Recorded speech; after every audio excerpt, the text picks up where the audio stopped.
On the morning of December 4, 2024, security cameras outside the New York Hilton Midtown captured a sequence of calculated violence that shattered the routine of 6th Avenue. The grainy footage documents a masked figure waiting with patience before unleashing the lethal shots that claimed the life of UnitedHealthcare CEO Brian Thompson. Yet the most chilling aspect of this case emerged not on the sidewalk, but in the sterile silence of a Pennsylvania courtroom days later. There sat Luigi Mangione, a 26-year-old University of Pennsylvania graduate, stripped of his mask to reveal a visage of jarring tranquility. The stark contrast between his privileged Ivy League pedigree and the allegations of a cold-blooded execution forms the central tension of this inquiry. As the world searched his face for signs of mania or remorse, Mangione offered only a stoic, almost clinical detachment. This documentary dissects the trajectory from academic excellence to alleged assassin, analyzing the evidence of corporate resentment and the precise timeline of the manhunt. It begins here with the unnerving stillness of the accused during his first hearing, a moment that transformed a murder investigation into a profound psychological mystery. Before we continue with this disturbing case, please subscribe to our channel if you haven't already, and let us know in the comments where you're watching from. Your support is what allows us to continue bringing these important stories to light.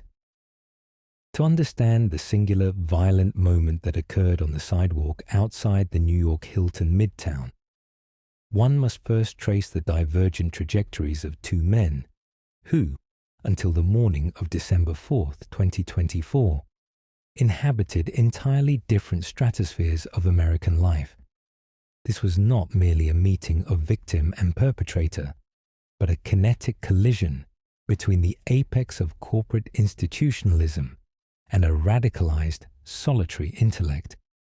The physics of this encounter began years prior, building pressure in two separate vessels, one gilded in the sterile efficiency of managed healthcare, the other fermenting in a claustrophobic spiral of physical pain and ideological hardening. On one side of this equation stood Brian Thompson, a man who had ascended to the very summit of the American healthcare apparatus. At 50 years old, Thompson was the CEO of UnitedHealthcare, the insurance arm of the colossal UnitedHealth Group. He was a creature of boardrooms and balance sheets, a masterful operator within a system designed to maximize efficiency in a sector defined by its complexity. His world was one of quartiles, risk assessments, and shareholder value. He lived in the Minneapolis suburbs, a geography of order and affluence, far removed from the grit of the street. Thompson was the steward of a company that served over 50 million members, an entity so vast that its internal policies could dictate the medical realities of a significant portion of the population. In the weeks leading up to December, Thompson's focus was singular. He was preparing for the annual investor conference in New York City, a ritualistic event where the captains of industry present their forecasts to Wall Street. This was the theater of high finance, where confidence is currency. The UnitedHealth Group stock price was a metric of his success, and the Investor Day was his stage. He arrived in Manhattan not as a tourist, but as a titan of industry, moving through the city in the insulated bubble of executive transport and four-star accommodations. To Thompson, the sidewalk on 6th Avenue was merely the threshold between the sanctuary of his hotel and the venue where he would project the strength of his corporation. He represented the establishment in its most potent form, wealthy, powerful, and deeply integrated into the machinery of the economy. On the other side of the equation was Luigi Mangione, a 26-year-old whose life had begun with a promise that mirrored Thompson's success, but had deviated sharply into the obscure. Born into a prominent Maryland family, Mangione was a product of the elite Gilman School and the University of Pennsylvania.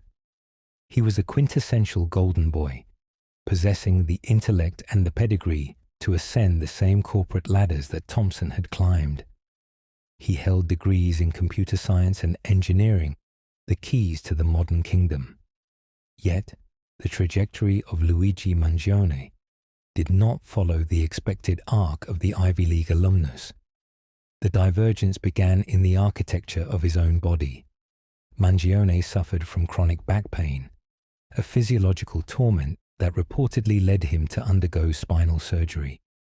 When the medical intervention failed to provide the relief he sought, a profound bitterness began to calcify. The physical pain metastasized into a psychological rejection of the system that had failed to heal him. He drifted away from the path of the tech entrepreneur and into a transient existence, moving from the tech hubs of San Francisco to the isolation of Hawaii.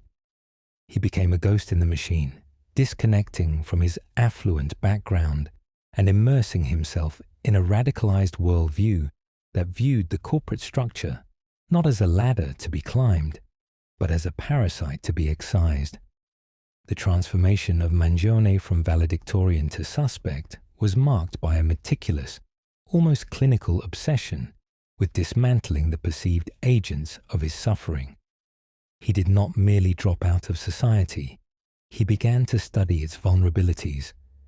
His intellect, once honed for coding and engineering, turned toward the mechanics of violence.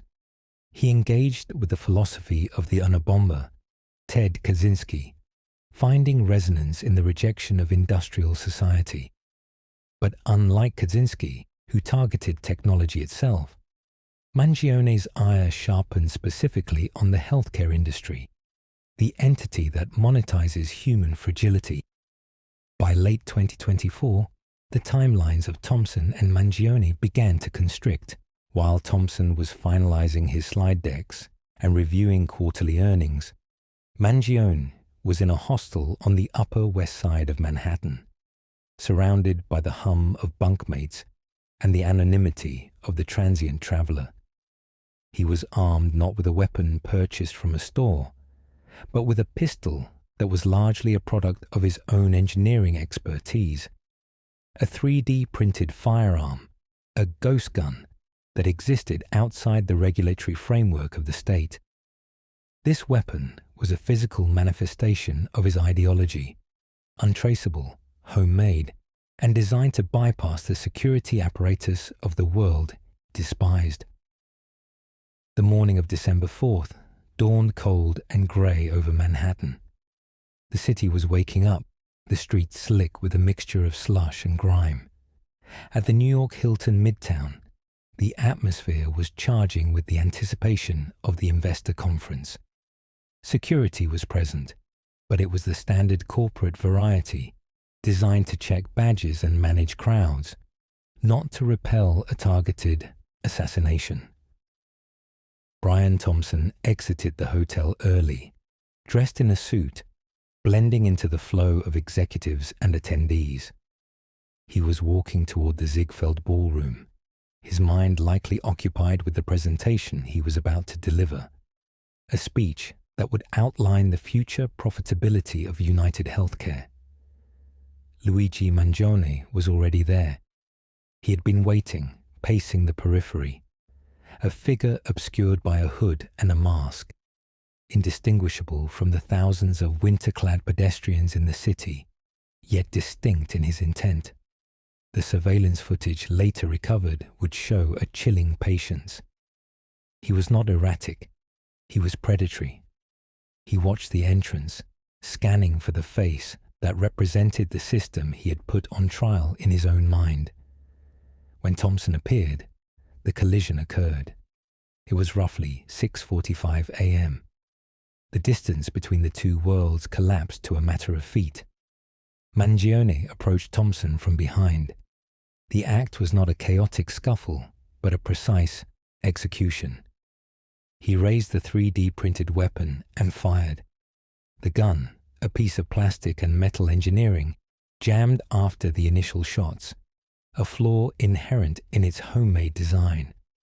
In a moment that demonstrated a terrifying level of composure, Mangione did not flee in panic.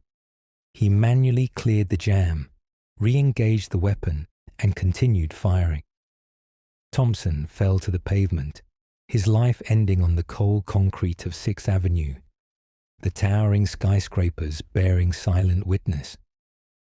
The physical evidence left behind was as symbolic as it was lethal. The shell casings recovered by the NYPD bore handwritten messages: deny, defend, depose.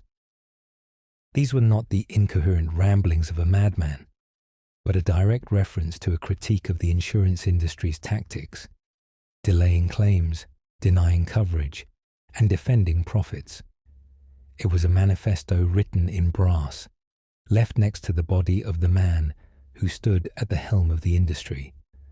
This was the clinical precision of Mangione's rage. He had turned the jargon of the legal and insurance worlds into the ammunition of a homicide. The immediate aftermath saw the two worlds shatter in different directions. For the UnitedHealth Group, the morning turned into a crisis of unprecedented magnitude. The investor conference was cancelled, the stock market reacted with volatility, and a corporate empire was forced to mourn its leader while navigating the terror that he had been targeted specifically for his role. For Mangione, the minutes following the shooting were a test of his escape plan.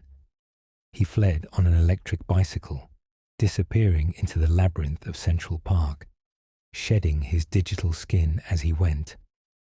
He utilized the anonymity of the city to vanish, initiating a manhunt that would span the eastern seaboard. For 5 days, the collision echoed across the country. The media dissected Thompson's career and the brutality of his death, while law enforcement scrambled to identify the masked figure. The break came not in a high-tech command center, but in a McDonald's in Altoona, Pennsylvania. A sharp-eyed employee recognized the man hunched over his meal, a man who looked like the photo circulating on the news. When police confronted him, Mangione sat with a calmness that belied the violence of the previous days. He was found with the weapon, a silencer, and a handwritten manifesto that further detailed his grievances against the corporate elite. The hearing that followed was the final staging ground for this collision. When Luigi Mangione was brought before the court, the contrast between his background and his reality was stark. He wore the orange jumpsuit of the incarcerated, yet he carried himself with the posture of the Ivy League graduate. He did not weep or beg. He scanned the courtroom with a gaze that was described by onlookers as unnerving. When asked if he understood the charges, his reaction was minimal, almost bored. This was the cold reaction that captivated the public, a total lack of performative remorse. In the courtroom, the prosecution laid out the facts: the purchase of the bus ticket, the fake identification from New Jersey, the digital trail of the 3D printed gun files. They painted a picture of a man who had used his intelligence to declare war on a system. Mangione's defense, in the early stages, was a silence that spoke volumes. He was not merely a suspect. He was a combatant who had been captured. The manifesto found in his possession railed against the parasitic nature of the wealthy, utilizing a vocabulary that was academic in its structure but lethal in its conclusion. The tragedy of Brian Thompson is the tragedy of a man who became a symbol. To his family, he was a father and a husband. To his colleagues, a leader. But to Luigi Mangione, Thompson was an abstraction, a variable in an equation that needed to be zeroed out. Thompson's life of structured success, of early mornings and late flights, of managing the health of millions, was extinguished by a man who saw that structure as a prison. The two worlds narrative is often a cliché, but here it is a forensic reality. You have the world of high-rise optimization, where human life is managed through actuarial tables represented by Thompson. And you have the world of the darker subterranean internet, where grievances are nurtured in echo chambers and weapons are downloaded rather than bought, represented by Mangione. These worlds were never meant to touch. They operate on different frequencies, but the failure of Mangione's body, the biological reality of his back pain, served as the bridge. It was the pain that drove him out of the light of the establishment and into the shadows of radicalization. It was the pain that convinced him that the system Thompson ruled was not just flawed, but malevolent. As the hearing progressed, the focus shifted to the specifics of the 3D printed gun. It was a chilling detail that underscored the modernity of the crime. This was not a weapon with a serial number that could be traced to a shop in Virginia. It was a ghost, born of code and plastic filament. It represented the ultimate democratization of lethal force, a terrifying prospect for law enforcement. Mangione had not just killed a CEO. He had demonstrated the viability of a new kind of assassination, one where the barrier to entry is a printer and a downloaded file. The clinical nature of the event is what lingers. The shooting was not a robbery gone wrong. It was not a crime of passion in the traditional sense. It was a transaction. Mangione believed he was balancing a ledger. The words "deny, defend, depose" on the shell casings were his receipt. In the quiet of the courtroom, as the judge read the charges, Mangione's face remained a mask of indifference. He looked out at the gallery, at the cameras, and at the legal machinery attempting to process him, and he offered nothing. No tears, no outbursts. Just the cold, hard stare of a man who believes he has done exactly what he intended to do. The collision on 6th Avenue has left a permanent scar on the psyche of the corporate world. It shattered the illusion of safety that surrounds the executive class. It proved that the anger percolating in the margins of society can, with enough intellect and preparation, pierce the armor of the elite. Brian Thompson is dead, a casualty of his own success and the symbol he became. Luigi Mangione sits in a cell, a prodigy turned pariah, waiting for the legal system to exact its price. The two worlds touched for only a few seconds on a snowy December morning, but the shockwave of that impact will be measured for years to come. The air outside the New York Hilton Midtown on the morning of December 4, 2024, was crisp, holding the specific biting chill of early winter in Manhattan.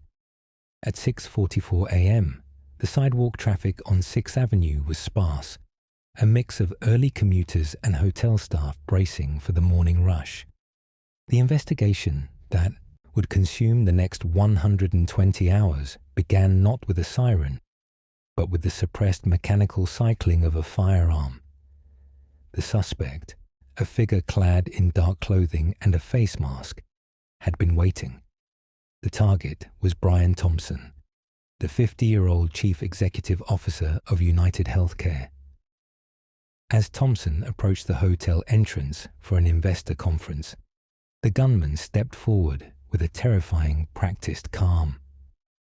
The weapon, later identified as a ghost gun equipped with a silencer, discharged multiple times. The sound was dampened, a thud rather than a crack, allowing the shooter to maintain a low acoustic profile even as chaos erupted on the pavement. Thompson fell, and the assailant did not run in a panic. He walked, then broke into a stride, disappearing around the corner with the calculated efficiency of a man who had rehearsed this exit. The first phase of the manhunt began in the immediate vacuum left by the shooter's departure.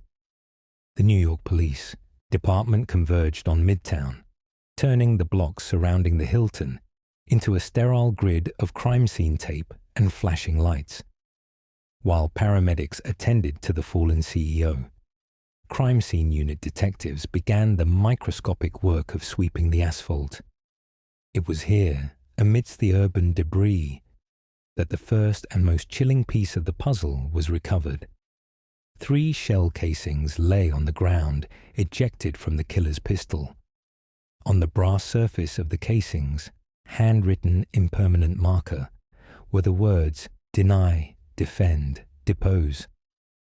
These 3 words instantly shifted the trajectory of the investigation from a random act of violence or a botched robbery to a targeted, ideological assassination. The phrase, reminiscent of insurance industry tactics to minimize payouts, suggested a motive rooted in vengeance or systemic grievance. The shooter was communicating, and the message was intended to survive the act itself. As the forensic teams catalogued the casings, the technological dragnet of New York City began to tighten. The NYPD, operating one of the most sophisticated surveillance networks in the world, began to retrace the shooter's steps backward and forward in time. Cameras mounted on traffic lights, private business security feeds, and the omnipresent lenses of the city's transit system were scrubbed for the dark-clad figure. The timeline of the escape was reconstructed with granular precision. After firing the shots, the suspect had fled on foot toward a city bike station. He unlocked a bicycle, a seemingly mundane act that allowed him to merge into the morning traffic, becoming just another cyclist in the grid. He rode north, heading into the vast, winding paths of Central Park. The park acted as a buffer, a place where the density of cameras thinned, allowing him to potentially alter his appearance or discard evidence. By the afternoon of the first day, the manhunt had expanded beyond the immediate vicinity of the crime scene. Detectives located the bicycle and began to track the suspect's transition from 2 wheels to 4. Surveillance footage captured him entering a taxi, a move that carried significant risk but offered speed. The taxi took him to the George Washington Bridge bus station in Upper Manhattan, a critical transit hub connecting the city to New Jersey and points west. This was the first indication that the suspect intended to leave the jurisdiction immediately. The meticulous nature of the escape suggested pre-planning. He was not reacting to the adrenaline of the murder, but following a script he had likely written weeks in advance. Day 2 broke with the city on edge, and the corporate world rattled. The identity of the shooter remained a cipher. The police released still images from the surveillance video. A man in a tan jacket, a black face mask, and a distinctive hood. The public was asked to look for a ghost, a figure who had managed to navigate the most watched city in America without revealing his face. Behind the scenes, however, a breakthrough was forming. Investigators traced the suspect's movements prior to the shooting, backtracking his timeline to a hostel on the Upper West Side. The High New York City hostel on Amsterdam Avenue became the focal point of the inquiry. Detectives descended on the location, interviewing staff and seizing guest logs. It was here that the polished veneer of the professional assassin began to crack, revealing the human errors underneath. The suspect had checked into the hostel days before the shooting. While he had used a fake identification card bearing a New Jersey address, his physical presence had left a trace. He had interacted with roommates, however briefly, and had been captured on the hostel's internal security cameras. Unlike the footage from the street, where he was bundled against the cold and hidden behind a mask, the hostel cameras caught him in moments of repose. One critical image emerged. The suspect in the youth hostel lobby, his mask lowered, revealing his face clearly for the first time. He was young, with dark hair and distinct features. This image, once isolated and enhanced, became the primary weapon of the manhunt. It was no longer a search for a silhouette. It was a search for a man. Simultaneously, the forensic analysis of the physical evidence yielded more specific data. The weapon used was confirmed to be a 3D printed firearm, a so-called ghost gun. These weapons, assembled from parts that can be manufactured at home or bought without serial numbers, present a nightmare for ballistics tracking. There is no purchase record, no federal paper trail, and often the rifling on the barrel is unique to the homemade manufacturing process, complicating matches. The use of such a weapon pointed to a suspect who was tech-savvy, likely younger, and disconnected from traditional criminal underworld supply chains. It fit the profile of a lone actor, someone who operated on the periphery of society's systems. By the third day, Friday, December 6th, the manhunt had gone national. The NYPD, working in conjunction with the FBI and the U.S. Marshals Service, released the unmasked photos to the public. The face of the suspect was plastered across television screens, social media feeds, and digital billboards from Times Square to Los Angeles. A reward was offered, climbing rapidly as UnitedHealthcare and law enforcement pooled resources to incentivize a tip. The name Luigi Mangione had not yet been publicly attached to the face, but the net was closing. Data analysts were scouring passenger manifests for buses departing from the George Washington Bridge station around the time the taxi dropped him off. They were looking for cash tickets, single riders, anyone matching the physical description who had slipped through the cracks. The investigation revealed that the suspect had boarded a Greyhound bus. The destination was Atlanta, Georgia, a major transport hub that would offer endless routes for further disappearance. However, the bus required transfers and stops. The fugitive was moving through the interstate highway system, a vast artery of concrete and anonymity.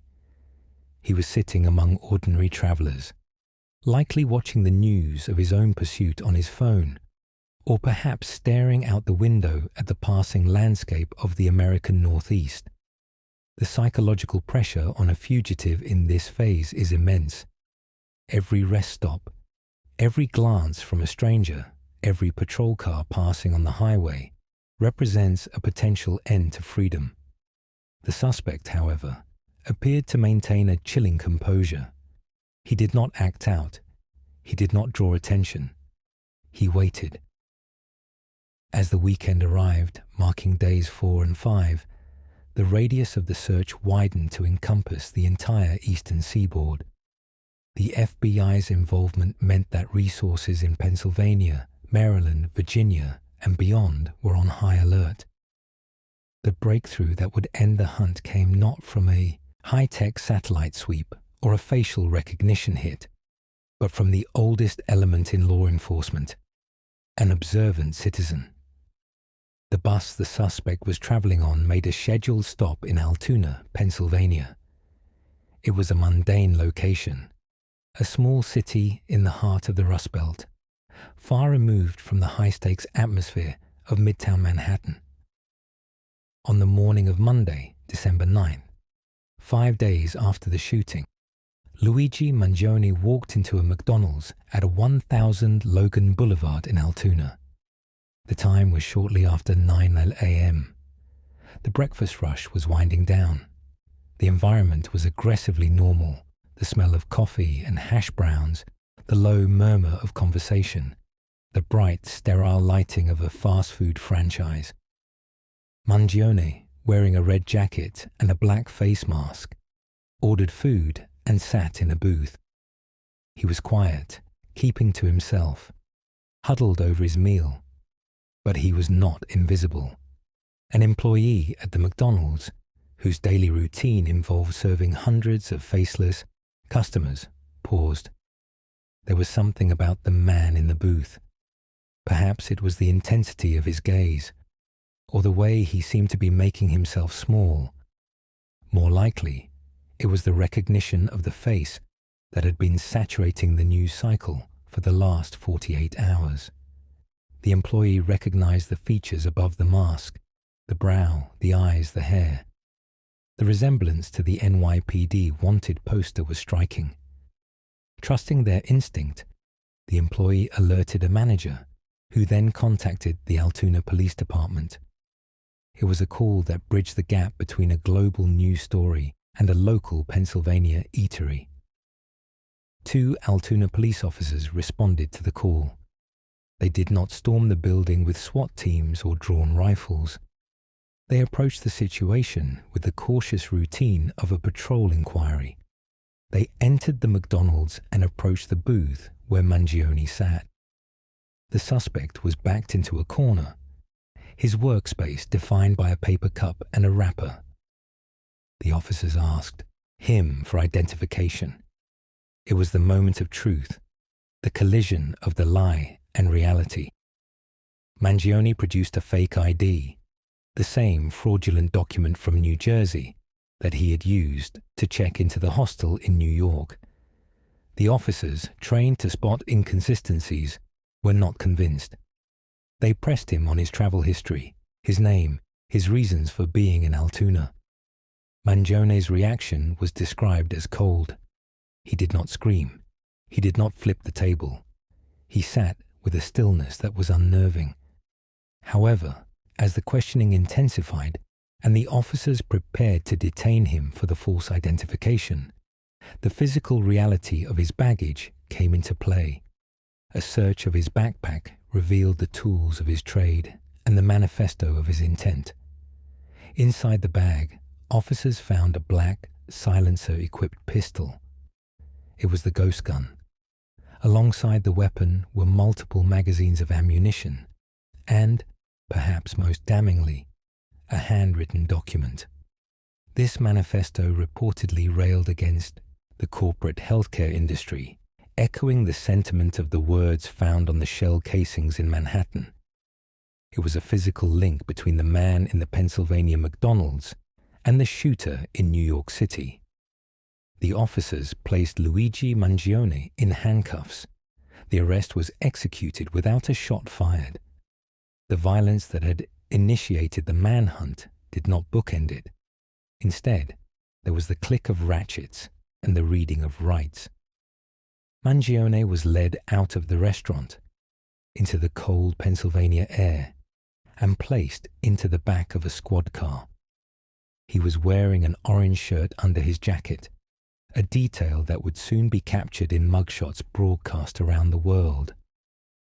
When asked by the press during his transfer later that day if he had killed Brian Thompson, Mangione would shout about the evils of the healthcare system, offering a glimpse into the ideological fervor that had fueled the 5-day odyssey.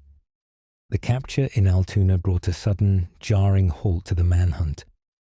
The U.S. clock that had started ticking at 6:44 a.m.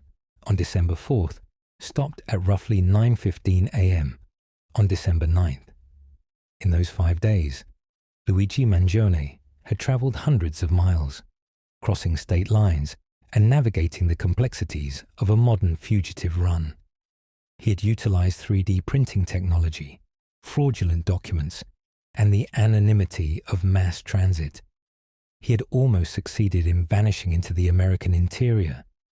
Yet, he was undone by the sheer visibility of his crime and the vigilance of a fast food worker in a quiet town. The body of evidence traveled with him to the station. The ghost gun was secured for ballistics testing, though the preliminary visual match was strong. The clothing he wore was bagged for residue analysis. The manifesto was logged as a window into his motive.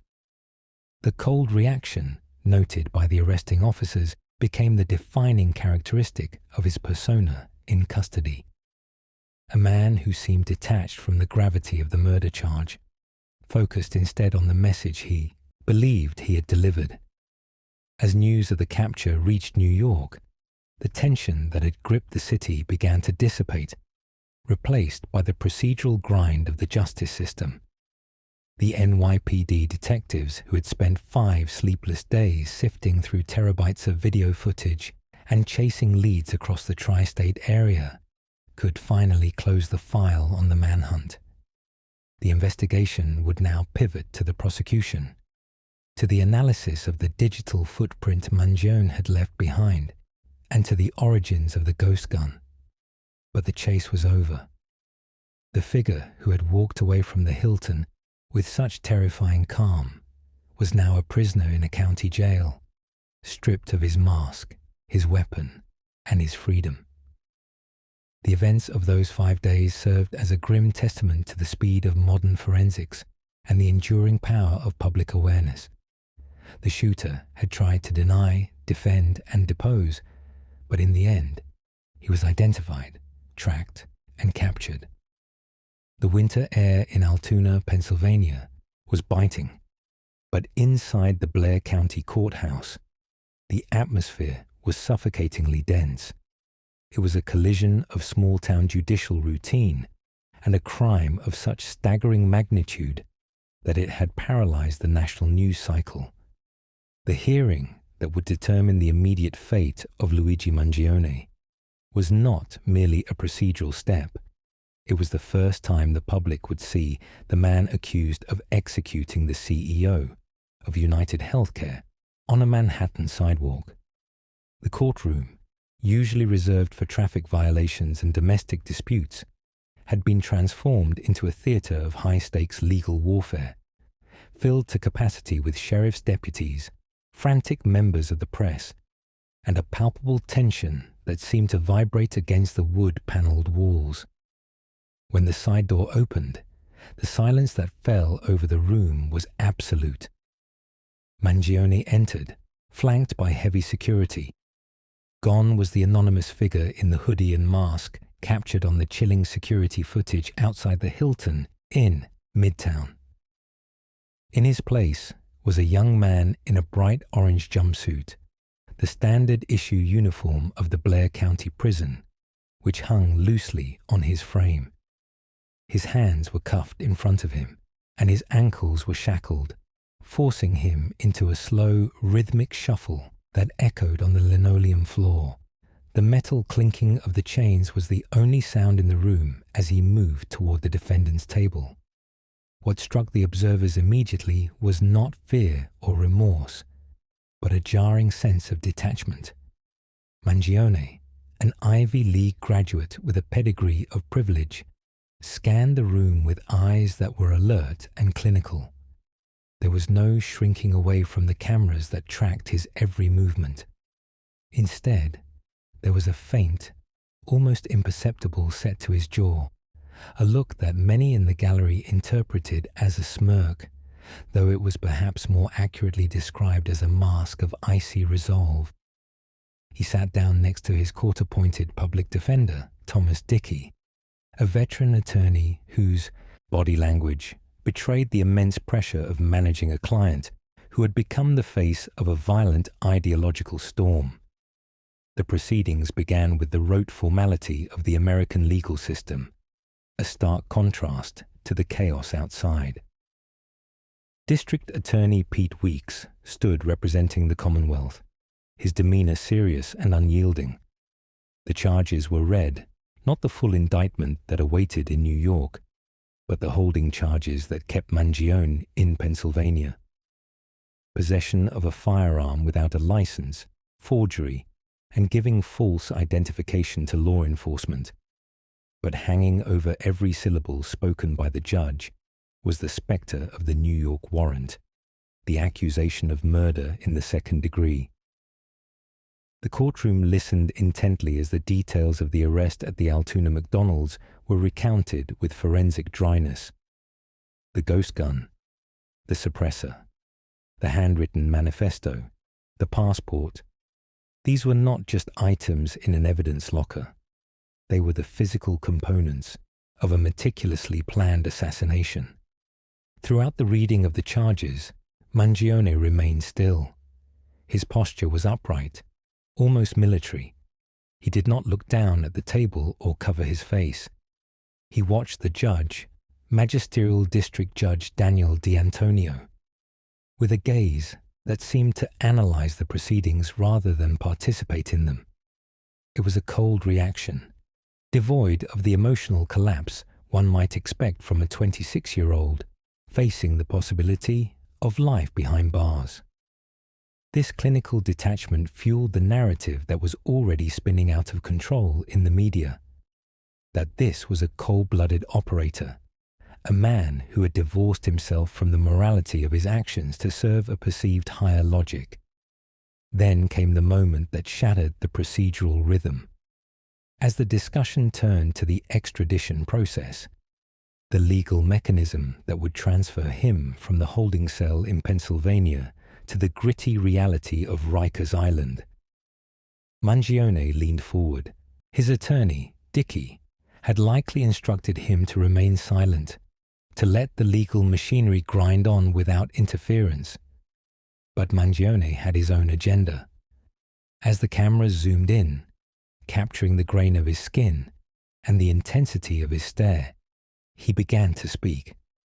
It was an outburst that was both calculated and raw.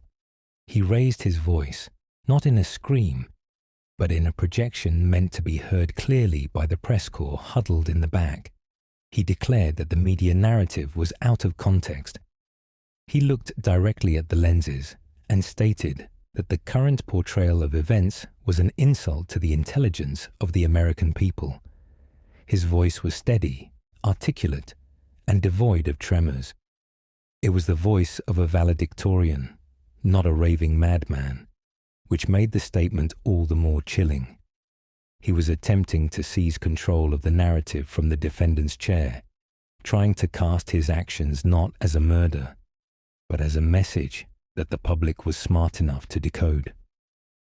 Thomas, Dickey moved instantly, his hand raising in a gesture to silence his client, physically leaning in to cut off the flow of words.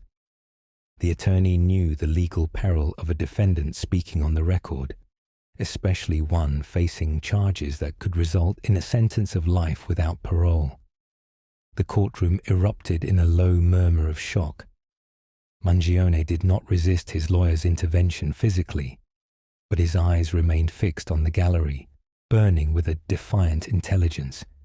He had said what he wanted to say. He had signaled that he was not a passive victim of the justice system, but an active participant who believed in the righteousness of his own twisted logic. The judge called for order, bringing the focus back to the bench. The legal reality crashed back down. Bail was denied. The flight risk was deemed extreme, a conclusion supported by the fake ID and the thousands of dollars in cash found in his backpack. The prosecution argued that Mangione was a danger to the community, a man who had allegedly hunted a human being through the streets of Manhattan and executed him at point-blank range. The defense offered little resistance to the denial of bail. The evidence found on Mangione's person at the time of his arrest, the firearm consistent with the one used in the shooting, the clothing matching the suspect's description, was overwhelming. The hearing was technically about extradition and bail, but in spirit, it was the first act of a sentencing that felt inevitable. The description of the items found in his possession during the hearing added a layer of grim reality to the abstract legal terms. The court heard about the three-dimensional printed pistol, a weapon designed to be untraceable, a technological workaround to the laws of the land. They heard about the suppressor, a tool with only one purpose: to kill quietly. These details painted a portrait of a man who had approached murder with the same engineering precision he had once applied to his university studies.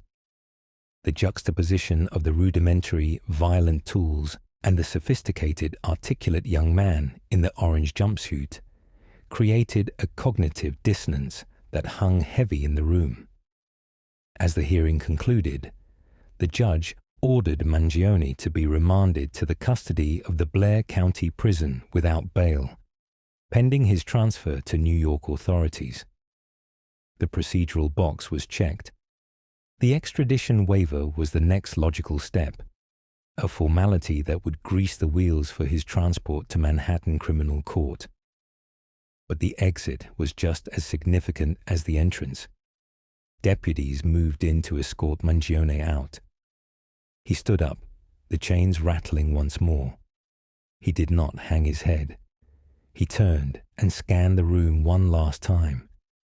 There was no sorrow in his expression, no panic. It was the same cold, assessing look he had worn since he walked in. He looked at the prosecutors, he looked at the press, and he looked at the exit.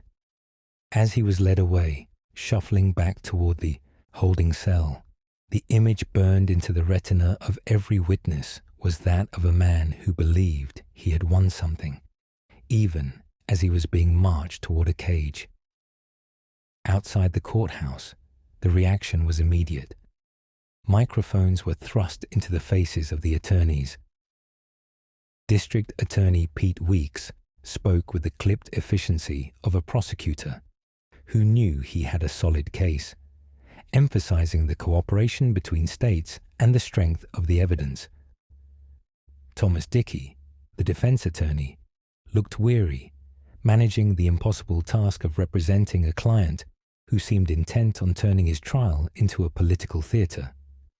The snow began to fall harder on Altoona, covering the tracks of the media vans, but the chill that Mangione had brought into the courtroom lingered.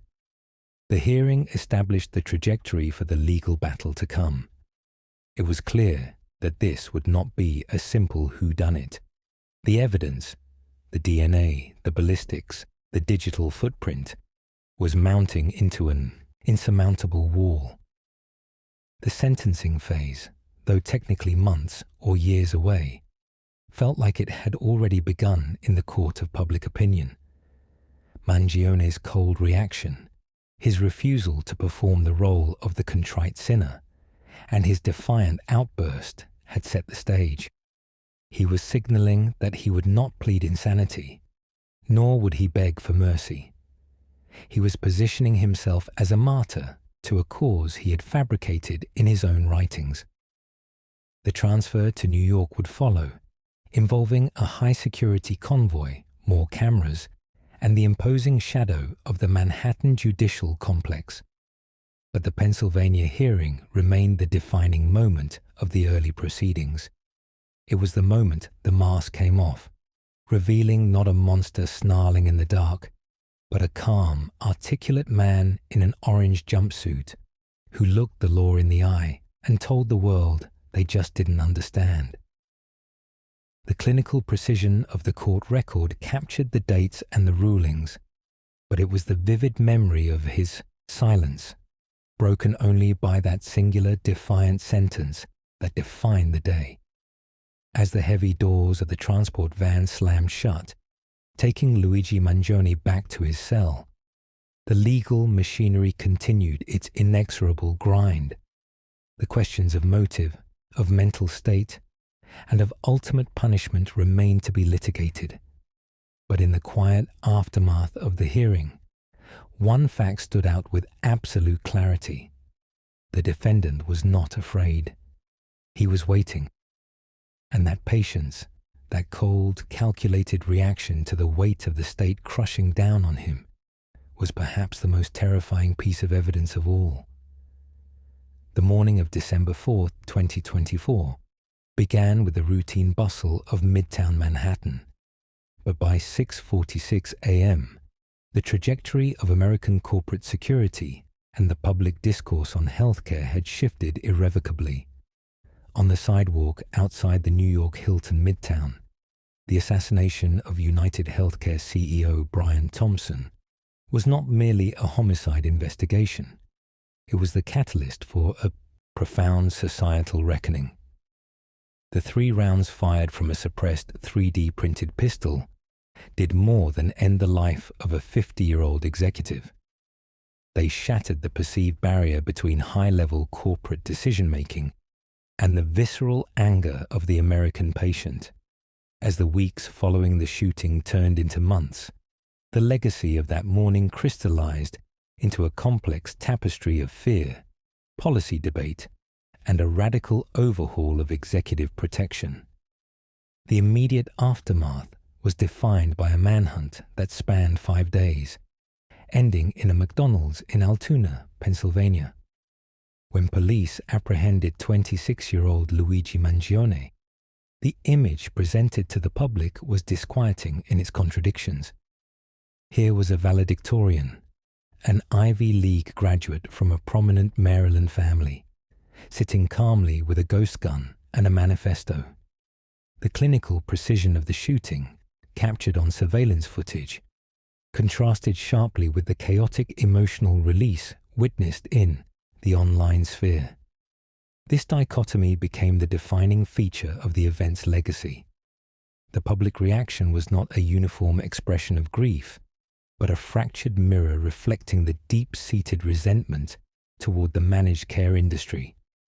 Social media platforms were inundated with commentary that ranged from shock to an unsettling idolization of the gunman.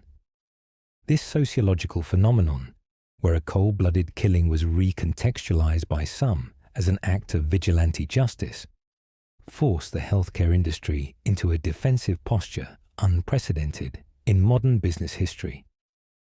The ripple effect was immediate within the C-suites of major insurance carriers. For decades, the anger directed at insurance companies regarding denial of coverage, prior authorization hurdles, and rising premiums had been viewed as a customer service issue or a reputational risk. Post-December 4th, it was reclassified as a tangible security threat.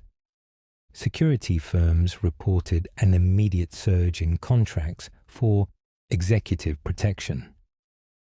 The standard protocol of a driver and a gated community was no longer deemed sufficient. Brian Thompson had no security detail present when he was killed, a fact that became the central case study in risk assessment briefings across the Fortune 500. The legacy of the shooting is perhaps most visible in the physical transformation of corporate governance. The visibility of CEOs, once considered an asset for shareholder confidence and brand humanization, became a liability. Public schedules were scrubbed from websites.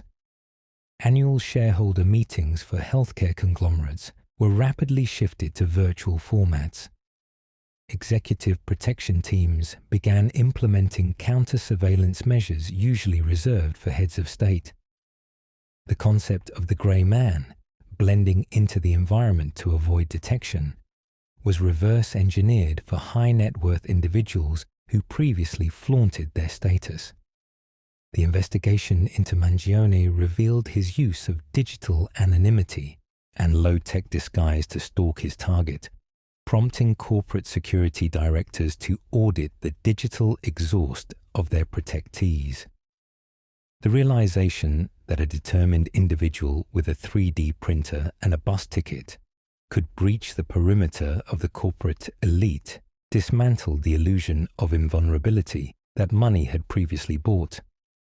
Beyond the tactical shifts in security, the shooting forced a harsh spotlight on the operational mechanics of the health insurance industry. The document found on Mangione, described by investigators as a manifesto, explicitly criticized the profit motives of the industry. While law enforcement condemned the violence, the motive struck a nerve in the body politic. The term prior authorization trended for weeks, moving from industry jargon to household conversation. Mainstream media outlets launched investigations into denial rates, algorithmic claim processing, and the compensation structures of healthcare executives. The legacy of the Thompson shooting thus includes a forced transparency. Insurance carriers found themselves under intense scrutiny from both regulators and the public, compelled to justify the metrics by which life-altering medical decisions were made. In state legislatures, bills that had stagnated in committees regarding the regulation of automated claim denials were suddenly fast-tracked, driven by a political will to address the systemic frustrations that the shooter had claimed as his motivation. However, the most chilling aspect of this legacy played out in the courtroom in Blair County, Pennsylvania. The extradition hearing offered the world its first unvarnished look at Luigi Mangione since his booking photo. Clad in an orange jumpsuit, shackled and flanked by guards, Mangione's demeanor was not one of remorse, but of defiant conviction. His outburst in the courtroom, where he shouted about the ghosts of those who died due to lack of care, stripped away the clinical detachment of the legal proceedings. It was a cold reaction to his own predicament, yet a heated indictment of the system he attacked. This moment cemented the narrative that the trial would not just be about a murder, but about the morality of American healthcare. The courtroom theatrics, however, could not obscure the forensic reality of the crime. The use of a ghost gun, a weapon assembled from parts without serial numbers, highlighted a gaping hole in gun control legislation and security screening. The 3D printed nature of the weapon used to kill Thompson became a focal point for legislative debate. It demonstrated that the barrier to entry for assassination had been lowered by technology. The pistol, which ejected shell casings engraved with the words deny, defend, depose, was a physical manifestation of ideological violence. This detail, released by the NYPD, served as a grim symbol of the merger between political extremism and personal grievance. The legacy of the weapon itself is a tightening of regulations regarding 3D printing files and firearm components, yet it also underscored the futility of traditional checkpoints against a threat that can be manufactured in a living room. The psychological impact on the healthcare workforce cannot be overstated. Following the shooting, and specifically after Mangione's courtroom outburst, hospitals and insurance offices reported a spike in threat levels. Frontline workers, claims adjusters, and mid-level managers expressed fear that they could become proxy targets for the anger directed at the industry. The shooting dissolved the line between the boardroom and the cubicle. Internal memos leaked from major insurers instructed employees to remove company logos from their clothing and vehicles. The pride of association with major healthcare brands was replaced by a directive for anonymity. This cultural shift within the industry represents a long-term degradation of morale and a heightened state of workplace anxiety that persists long after the initial news cycle faded. Furthermore, the investigation into Mangione's movements revealed the terrifying efficacy of patience. He had arrived in New York days prior, staying in a hostel, tracking the movements of the conference attendees. This level of premeditation, combined with his background as a highly educated systems engineer, created a profile of a new type of threat actor. He was not a disgruntled former employee or a random chaotic actor. He was an ideologue with the capacity to plan and execute a targeted strike in one of the most heavily surveilled cities on Earth. This shattered the reliance on predictive profiling. Security algorithms designed to flag threats based on criminal history or erratic behavior failed to catch a man who looked like a tourist and acted with the discipline of a soldier. As the legal process moved from Pennsylvania to New York, the narrative war intensified. Defense attorneys hinted at a strategy that would put the insurance industry on trial alongside their client, leveraging the public sentiment to mitigate the perception of the crime. Prosecutors, conversely, focused on the absolute brutality of the act, the shooting of a man in the back, the calm walk away from the scene, the consumption of a water bottle and a protein bar moments before the kill. The legacy of the case lies in this friction, the collision of a brutal, inexcusable act of violence with a widespread, systemic societal grievance. The ripple effect also extended to the families of executives. The Thompson family's tragedy was compounded by the vitriol found online, forcing a conversation about the ethics of digital discourse. Security consultants began offering reputation management and digital scrubbing services to the families of Fortune 500 leadership, recognizing that the safety of the principal was inextricably linked to the digital footprint of their spouse and children. The era of the high-profile executive lifestyle was effectively ended on that sidewalk. In its place emerged a fortress mentality, where wealth is shielded not just by walls, but by layers of anonymity and intelligence gathering. In the months that followed, the healthcare industry attempted to pivot. Public relations campaigns were launched to highlight the lives saved by coverage and the complexities of managing a risk pool. Yet, the spectre of Luigi Mangione loomed over every denial letter sent and every claim rejected. The shooting had created a martyr's narrative that, however factually flawed or morally repugnant, resonated with anyone who had ever fought a billing department while sick.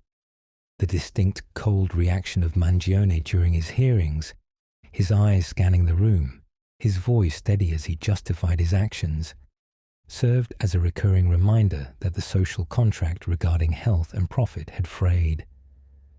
Ultimately, the legacy of the UnitedHealthcare CEO shooting is a permanent alteration of the landscape of safety and trust. It proved that the anger simmering in the waiting rooms and pharmacies of America could metabolize into lethal violence. It forced a militarization of corporate security and a defensive crouch in healthcare policy. The hearing was not the end of the story. It was the formalization of a new era. An era where the decision to deny a claim carries a weight of risk previously unimagined, and where the polished veneer of corporate America must now account for the shadow of a man in a surgical mask, waiting in the cold morning light of Midtown. The shots fired that day echo still, not just in the halls of justice, but in the quiet, terrified calculations of every executive who now wonders if they are merely a name on a ledger or a target in a war they didn't know they were fighting. The pavement outside the Hilton has been scrubbed clean, but the stain on the psyche of the industry remains indelible. The quiet of the courtroom stands in stark contrast to the violence that erupted on the sidewalk outside the New York Hilton Midtown. At the center of this legal procedural lies a binary reality: Brian Thompson is dead, and a family has been stripped of a father and husband. The permanence of that loss is absolute and irreducible. Yet throughout the hearing, Luigi Mangione remained an inscrutable figure. His stillness was not merely an absence of movement, but a calculated void. That cold reaction, the unblinking stare, and the measured silence, while shackled in an orange jumpsuit, acts as a Rorschach test for a divided nation. For the prosecution, it is the mask of a sociopath who executed a targeted assassination with clinical detachment. For a vocal segment of the public, however, that same silence has become a canvas for projecting profound frustrations with the American healthcare system. This case has transcended the forensic evidence of ghost guns and handwritten manifestos to become a volatile public forum on systemic failure. The discourse has shifted uncomfortably from the sanctity of life to the ethics of insurance denials and the physical security of corporate executives. But as the legal machinery grinds forward, the philosophical debates offer no comfort to the bereaved. The camera pulls back, now moving away from the fluorescent glare of the interior to the cold concrete steps of the courthouse. The media vans will eventually depart, and the crowds will disperse, but the chilling atmosphere remains. As the image fades, the viewer is left to confront a disquieting reality. In an era where grievance transforms so easily into violence and where a cold stare can incite both revulsion and revolutionary rhetoric, one must wonder if a traditional verdict can truly deliver peace to a society breaking under the weight of its own polarized rage.